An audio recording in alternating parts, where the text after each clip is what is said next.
In this episode of the World Movie League, it's the last of the Group B matches of Round 1. In match number 1, we see Deadpool taking on Spider-Man, and in match number 2, we see The Crow taking on Birds of Prey. Hey, it's me, Commissioner AP, and welcome back to the World Movie League. So today we've got the last of the Group B matches of Round 1. Some really big matches today. Spider-Man taking on Deadpool, and then The Crow, the classic Crow movie, taking on Birds of Prey. This is a really good one, really exciting bunch of matches here for the last of the Group B matches today on the World Movie League. So as always, with the World Movie League episodes, each matchup will be judged upon by these three things. First of all, it'll be best characters, then it'll be best high-scoring movie moments, the best moments, best scenes if you like, and then it'll be Desert Island Choice. And then the next, obviously, the winners of those matches go through to the next round of the World Movie League tournament. So, let's get on with today's matches and let's go to match number 1. So let's take a look at match number 1. Released in 2016, Deadpool tells the origin story of the Merc with the Mouth, Deadpool. The movie stars Ryan Reynolds in the main role as Wade Wilson, aka Deadpool, Marina Baccarin as Vanessa, TJ Miller as Weasel, and Ed Skrein as the villain Ajax. Now let's take a look at Deadpool's opponent. Released in 2002, Spider-Man tells the story of Peter Parker, a young man who gets bit by a genetically engineered spider, and then he becomes the vigilante known as Spider-Man, after gaining spider-like powers. The film stars Tobey Maguire as Peter Parker, aka Spider-Man, Kirsten Dunst stars as Mary Jane Watson, and William Dafoe plays the main villain Norman Osborn, aka Green Goblin. So, Deadpool versus Spider-Man. First of all, let's look at Deadpool. This movie came out a couple of years ago now, and it was, we had Ryan Reynolds appear in that Wolverine Origins movie a good while before this movie came out. And I suppose it was one of those movies that was talked about for a couple of years, that they were going to do this Deadpool character again, but a new version of this character. But Ryan Reynolds would be returning because he played the character in the Wolverine Origins movie. And I think it was that weird. I think the only reason this kind of got some traction, this movie, and it kind of like got put into production was because they made like a short reel of the Deadpool character with Ryan Reynolds playing it, and he leaked it online apparently. And it got such a good reception, then it sort of went into full production for the movie, yeah. But the movie is like, it's Deadpool the movie, it's a very much, it's under the Marvel banner of the Fox movies, at the time anyway, under the Fox banner, now it's under the Disney banner. But it's this character, he is a character who's breaking the fourth wall, he's talking to the audience. It's a rated R movie, so there's a lot of violence in it, there's a lot of swearing, a lot of sexual innuendos and nature that is not really suitable for children, I would say, definitely. I remember though watching this, my memories of this film, and I've said it on the show before on videos, I remember going to see Deadpool at the cinema, and it come in with like the intro, and the intro was awesome, and then it went into like maybe like 10 or 15 minutes into the movie or something like that, and then basically, the movie got stopped, and someone come in, like one of the staff members of the cinema, and said, "Oh, we started the movie too early, and there's still people coming in." And then they had to restart. I've never had this before, where they had to restart the cinema, the actual movie, and play it from the beginning. So they stopped it and then took it back to the beginning. And like, I was only at one or two more people maybe coming, if any. But it was just a fun experience. But I got to watch that cool intro again, which was really awesome. And I wasn't like sort of like disappointed in the fact I had to rewatch certain parts of this movie again, because I thought it was really fun, a really fun movie, and really, really entertaining. On the other side of the coin now, we've got the very first Spider-Man movie, 2002. It's 20 years old now. That is absolutely surreal. 2022 as a film this. It was released in 2002. Tobey Maguire plays the lead role of Peter Parker, Spider-Man, directed by Sam Raimi. and this is, the origin story of Spider-Man. It's hard to like describe it to like kids nowadays, or people who maybe weren't born in 2002, or they were too young to remember. But when this was released, we didn't have like Marvel movies coming out our ears. It wasn't like 4 or 5 Marvel movies or comic book movies a year. The last one before that, the last mainstream one, I mean, I suppose you had a year or two before that, you had the X-Men movie. But really, the last like big ones then, it was like probably like Superman, like the Christopher Reeves Superman movies. I really can't think of any other big like comic book movies. I'm sure, I mean, you had like your Punishers and stuff, but really like a big hitter of a superhero movie, maybe like the X-Men, like I said, but it was just such a rare thing at the time for comic book movies. They weren't what they are now, what I'm trying to get to. And this come out and, it blew audiences away. I loved it. I don't really have a memory of watching it at the cinema. I may have watched it at the cinema. I can't really recall, I'll be honest with you. But what I can say, I remember this was one of the very first DVDs I purchased. One of the very first. I don't have it anymore. I got rid of it, but it's one what I wish I didn't get rid of, and it's one I'm going to have to get back in the collection at some point, because I really, really do enjoy this movie, Spider-Man. But it is it's kind of one what I've went back to over the years and enjoyed more after like sort of like passing it on for a few years maybe. But yeah, it's just a superb movie. You've got the Green Goblin played by Willem Dafoe in the like I said, it's the origin of this character. It's the first in the trilogy. For me, it is the best in the trilogy of this Tobey Maguire, Sam Raimi trilogy. I know a lot of people do like Spider-Man 2 more. For me, I just like Spider-Man. I think it's an awesome film. But anyway, let's start off here now with best characters. Best characters, the first thing I'm going to judge the World Movie League matchup today upon. Best characters. So we'll start off with Deadpool here. Deadpool, best character in the movie. It's got to be Deadpool, the main star. Wade Wilson played by Ryan Reynolds. As I said, he's just...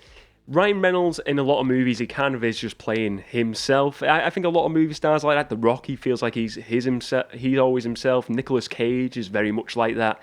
And I feel like Ryan Reynolds is very much that mold where you just know what you're going to get in a Ryan Reynolds performance. And I don't think that's a bad thing. I think it's a good thing because people like it. I like it as a viewer. I think he's ace. He's just, very quick-witted, very fast-paced, humour, and just a very funny guy, entertaining guy all around. The character of Deadpool is just basically this character who he finds out he's an assassin, and then early on in the film he finds out he's got like incurable cancer all over his body, and then he gets pulled into these experiments where they say they're gonna cure him of all his cancer, and they're gonna give him like unlock his potential. Basically, they were lying to him. They just want to make him a weapon of the Weapon X program, and they want to unlock the mutant gene. So they experiment on him, and then he gets to the mutant gene where he's basically indestructible, but he is scarred, and then he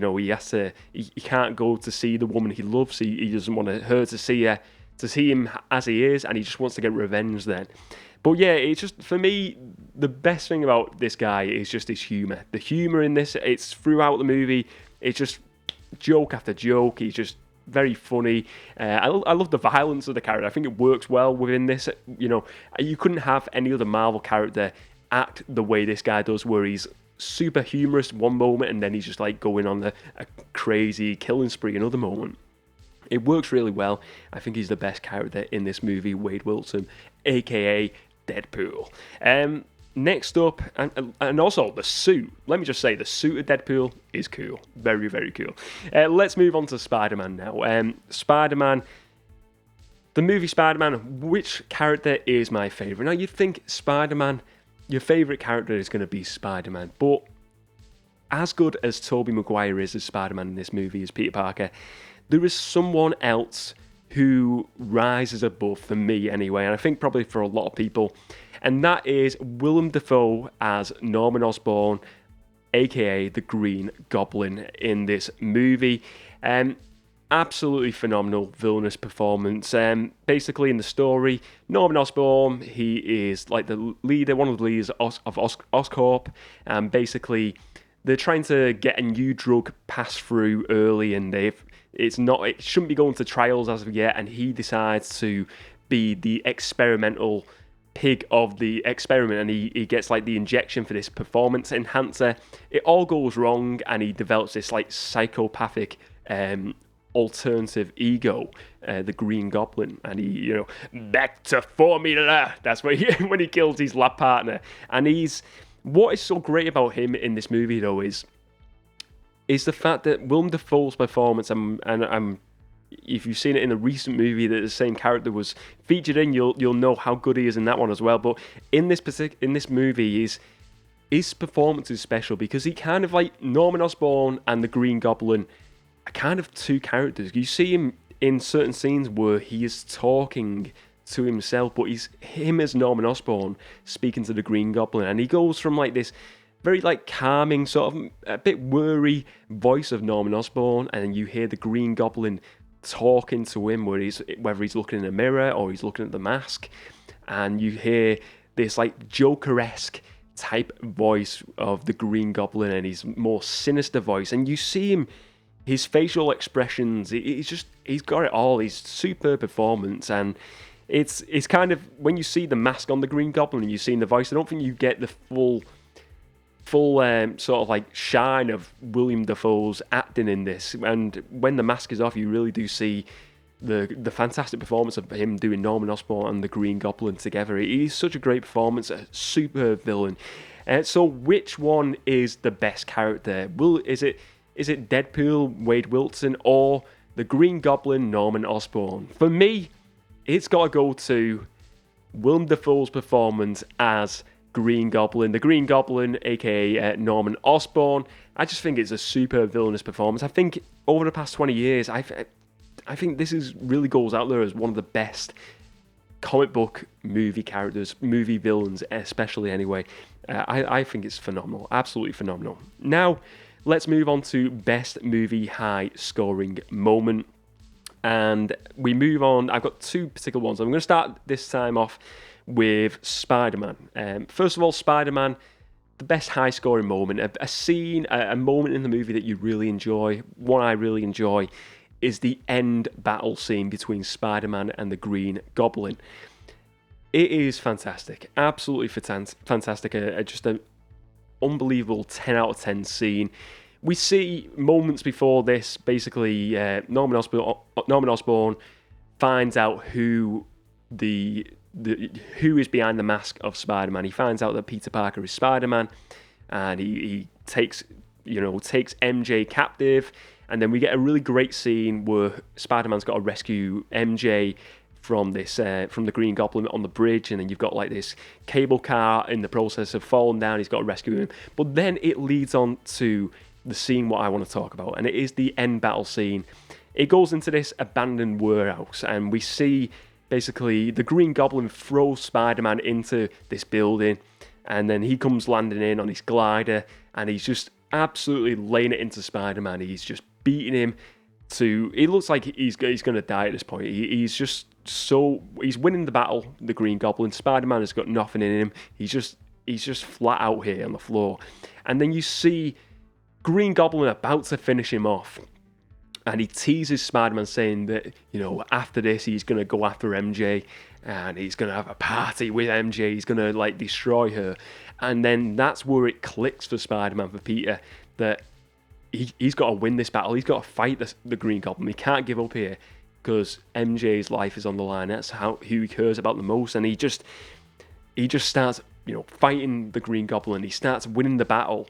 And then you see, at this point, Peter doesn't know that Norman is the Green Goblin. You see then the mask go off, and basically Norman reveals himself to be the Green Goblin, and he goes from the sinister voice of the Green Goblin to Norman Osborn, and he's sort of like saying to Peter, like, don't do this to me, Peter. It was the Green Goblin, and he made me do it, and all this. And as all this is going on, and Peter's like, you didn't give me a chance, and then he's got his glider. He's playing with his glider behind Spider-Man, and he's about to like ram the glider into Spider-Man's back. Spider-Man gets his spider senses going, jumps over, the glider as it goes into him, and it goes straight into the body of Norman Osborn, killing him.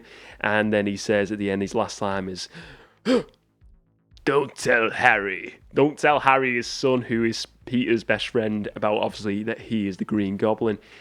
And it's just an epic, like maybe like a 5-6 minute scene, this battle.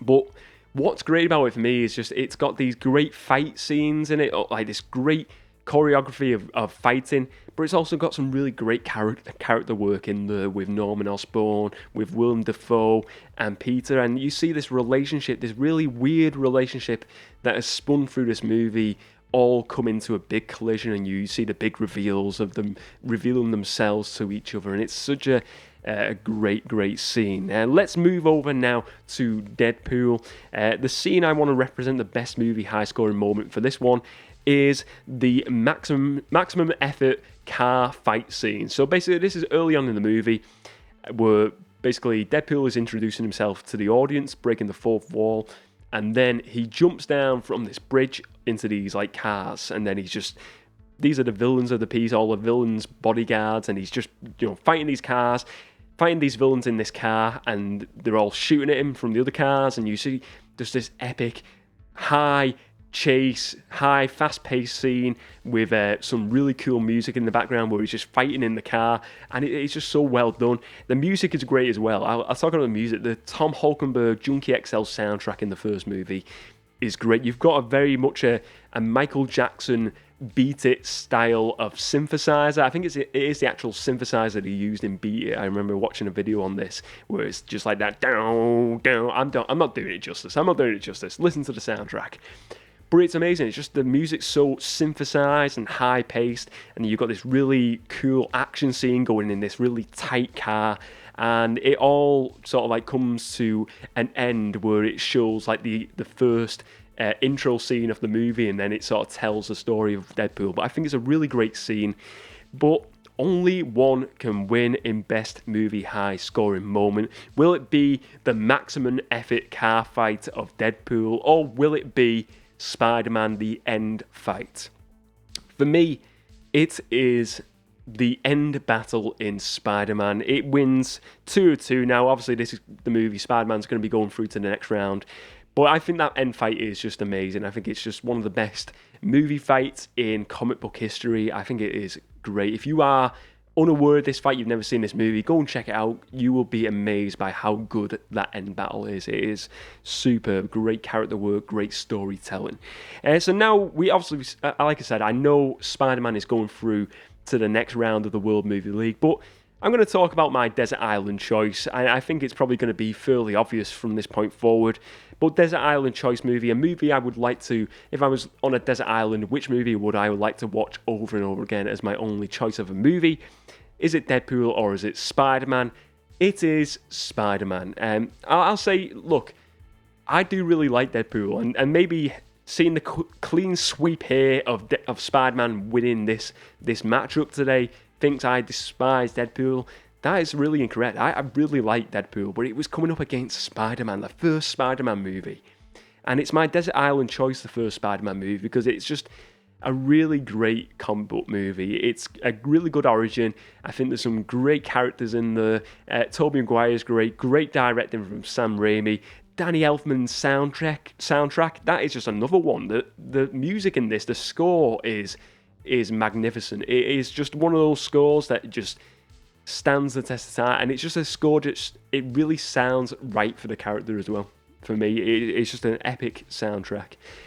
I really enjoy it. So Spider-Man wins matchup 1 today on the World Movie League. Let's go to the next match. Let's take a look at match number 2. Released in 1994, The Crow tells the story of the murdered musician Eric Draven, a man who resurrects as the Crow to avenge his death and the death of his fiancée. The film stars Brandon Lee as Eric Draven, aka the Crow. Ernie Hudson stars as Sergeant Daryl Albrecht, and Michael Wincott plays Top Dollar. The film is notable as being Brandon Lee's last movie, as he was accidentally killed on set due to an unchecked firearm. The film was completed using stand-in actors and CGI. Now let's take a look at The Crow's opponent. Released in 2020, Birds of Prey focuses on Harley Quinn as she's dealing with life after breaking up with the Joker, but she quickly gets entangled with crime, once again. The film stars Margot Robbie as Harley Quinn, Mary Elizabeth Winstead as the Huntress, Journey Smollett-Bell as Black Canary, and Ewan McGregor as the crime lord Black Mask. So, match number 2, The Crow taking on Birds of Prey. Let's just discuss these two movies briefly. First of all, The Crow is this movie of the Crow character, basically the story of Eric Draven, who is killed, and a year later he comes back as the Crow to avenge his death and the death of his partner by the villains that killed him and his partner. And he's basically this supernatural character who is invincible unless the Crow that sort of like follows him round, the Crow's eye, is killed first. So it's a really great story. I think also, I mean, we've got to mention this. The Crow is such a cool movie, and it's one I didn't watch at the time. It's one I've watched in recent years and really enjoyed. I think what is this thing that sort of like takes over from the greatness of this movie is the passing of Brandon Lee in this story. The guy who played Eric Draven, the Crow character, the main character of the movie, he died during the filming of The Crow, and it was like, I think it was an injury occurred by basically a prop gun. I don't know the full ins and outs, and I don't really want to get too deep into that. But he was killed on the set of this movie, and then they had to complete the movie using body doubles and sort of like early CGI. And it is really amazing to think that this is a movie from the 90s that was completed with body doubles and CGI so early on, and it just seems seamless. I can't see it for me. I can't say, maybe it helps the fact that the character was the white and black makeup. Maybe that helps in the fact that they can do body doubles and CGI. But I think for me, it's really seamless, and the story doesn't seem impacted, even though it probably was. And I'm sure they changed a lot in the story to complete the movie in the end. But I think it is just a remarkable effort that what they've done. They made a great movie considering such a horrible event happened during the process of filmmaking on this movie. So it really is something that I really you've got to like applaud the filmmakers and the rest of the the cast and the crew to continue in making this movie. I think it's fantastic. On the other side of the coin, we have Birds of Prey. This is like the Harley Quinn solo movie. It takes place very much like after the first Suicide Squad movie, really, and basically she's just broken up with the Joker. She gets involved with criminals, and basically there's a big crime lord called the Black Mask, played by Ewan McGregor, and basically Harley Quinn is, Margot Robbie returns to that role, and within the story, she basically there's this young girl who swallows this diamond, and then the evil villain, the Black Mask, played by McGregor, is after this diamond, and then her and a bunch of other female superheroes, comic book heroes, decide to help this young girl and take on this villain in the end. For me, I'll be honest with you, I'm not a massive fan of the character of Harley Quinn. So this movie, it's okay. It's not really my jam, but it's I think if you like that character, you're probably going to enjoy this movie. I know. Before watching this movie, it had a lot of like bad reviews and stuff, and I think some people then said to me, it's not that bad of a movie, it's an alright movie. I watched it. For me, look, it was just one of those where I think you're going to love it or like it, and I will get into that in a moment. I don't want to give any spoilers for the rest of the show, but let's start off with best character first of all. Best character of these movies. Going to start off with The Crow, and the best character for me has got to be the character of Eric Draven, aka The Crow, played by Brandon Lee. As I said, look, this performance was, completed in the end by body doubles, CGI, but his performance, when you do see him on screen, he's great. He's great. You see this character, he comes up from the grave, like Thriller style at the start of the movie, a year after he's been killed. And then he's just trying to avenge the death of himself and his partner, taking on all these criminals, the guys who killed him, this gang. And I just think he's great in the role, because he starts off and he's just like unaware of what's going on, really. He's just come up, rose from the dead, And then you see this really cool character, and he is cool. He's a cool guy when you see him, but he cares about people. You can tell he cares, like really does care, this guy, and he just wants to do like the good thing, the right thing. And I think he's a really good character. On the other side of the coin, we've got the Birds of Prey movie. Who is going to be the best character of this movie? For me, it is definitely not Harley Quinn, because as I said, I'm just not a big fan of that character. I think it's the accent more than anything. I think the accent and just like I don't know. I think she's kind of like a female version of Deadpool, isn't she?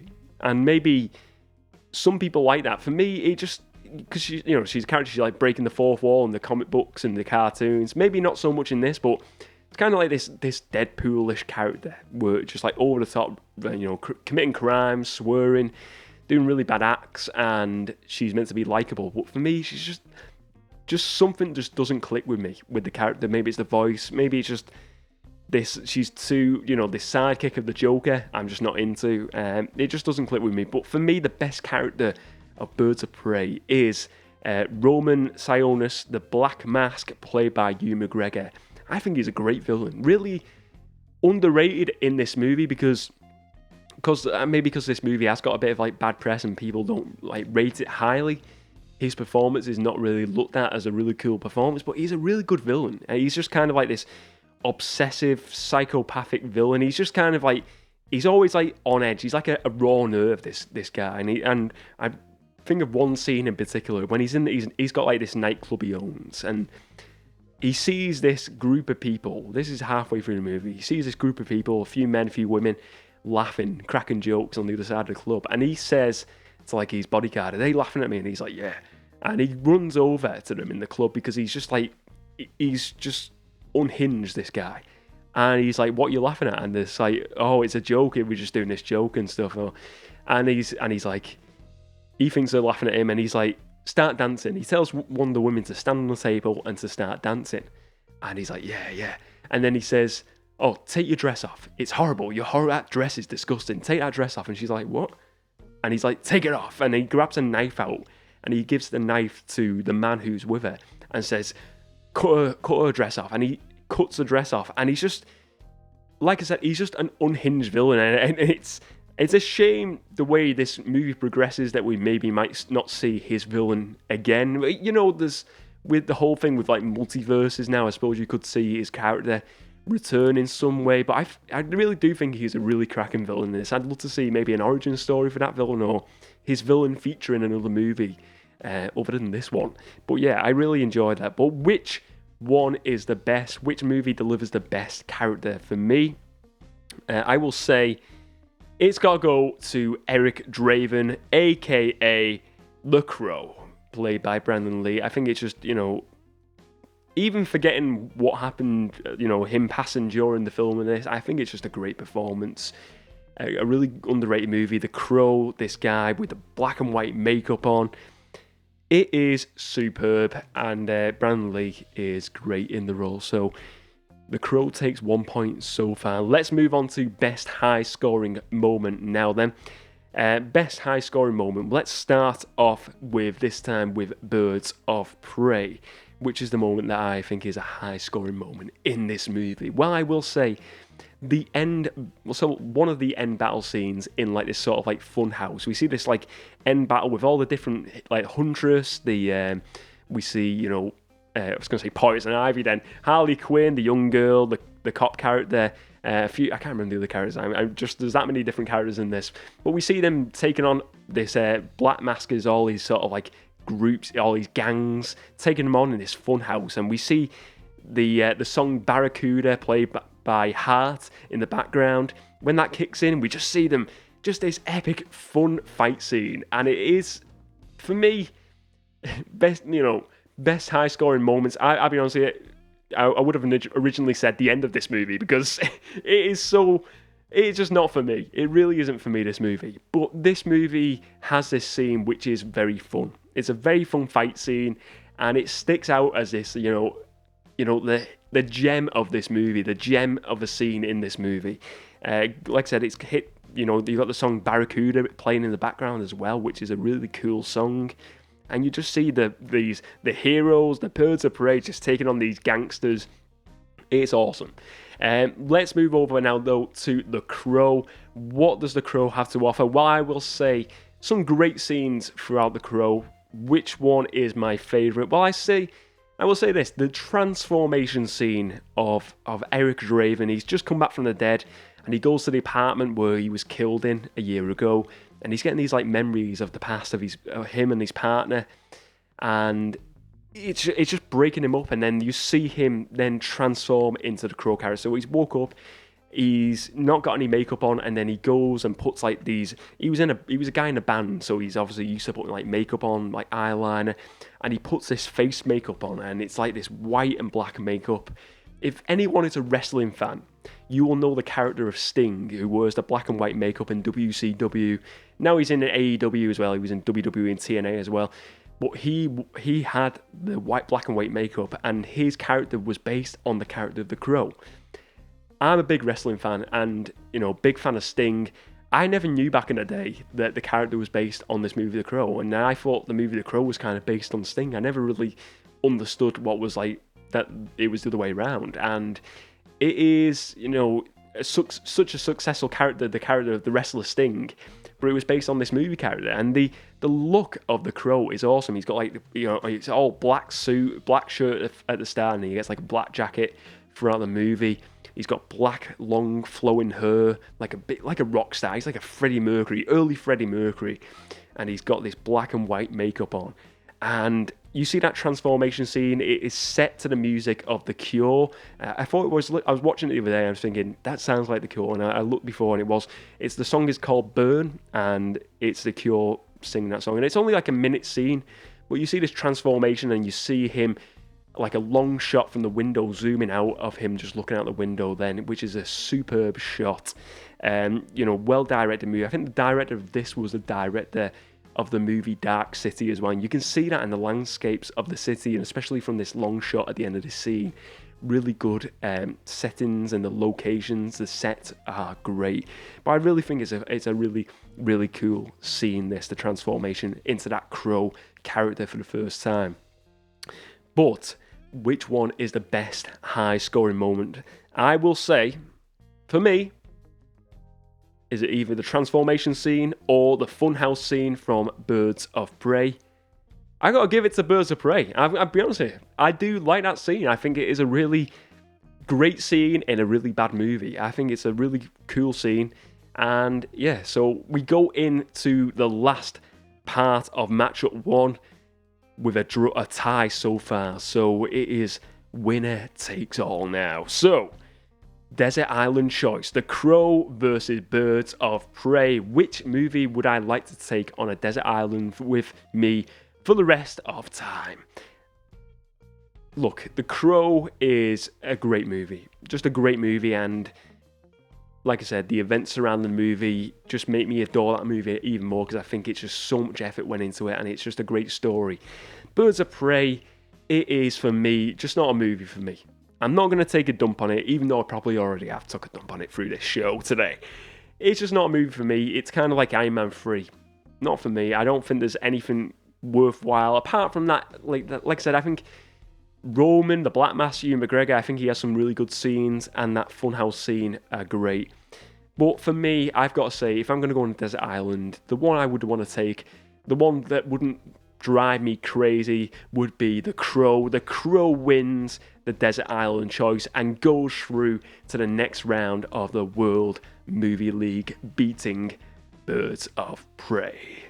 Let's have a little bit of a roundup of those results now. So let's have a bit of a roundup of these results again. So matchup 1 saw the Spider-Man movie, the first Spider-Man movie, beating Deadpool and going through to the next round of the World Movie League. And in match 2 today, we saw The Crow taking on Birds of Prey, with The Crow standing tall and going through to the next round of this competition. I can't wait to see those two movies going on into the next round and taking on some even better opponents in the next round. It's going to be really cool to see. If you enjoyed this video today, please do give it a like and check out the rest of the movie-related content on the channel as well. And let me know your thoughts on today's World Movie League matchups. Do you think the right movies went through to the next round? Let me know your best characters, your best high-scoring movie moments, and your desert island choices. And let me know which movies were your favourites today in the World Movie League. Thank you very much for watching, ladies and gents. Remember to spread a bit of movie cheer, and as always, I will see you next time.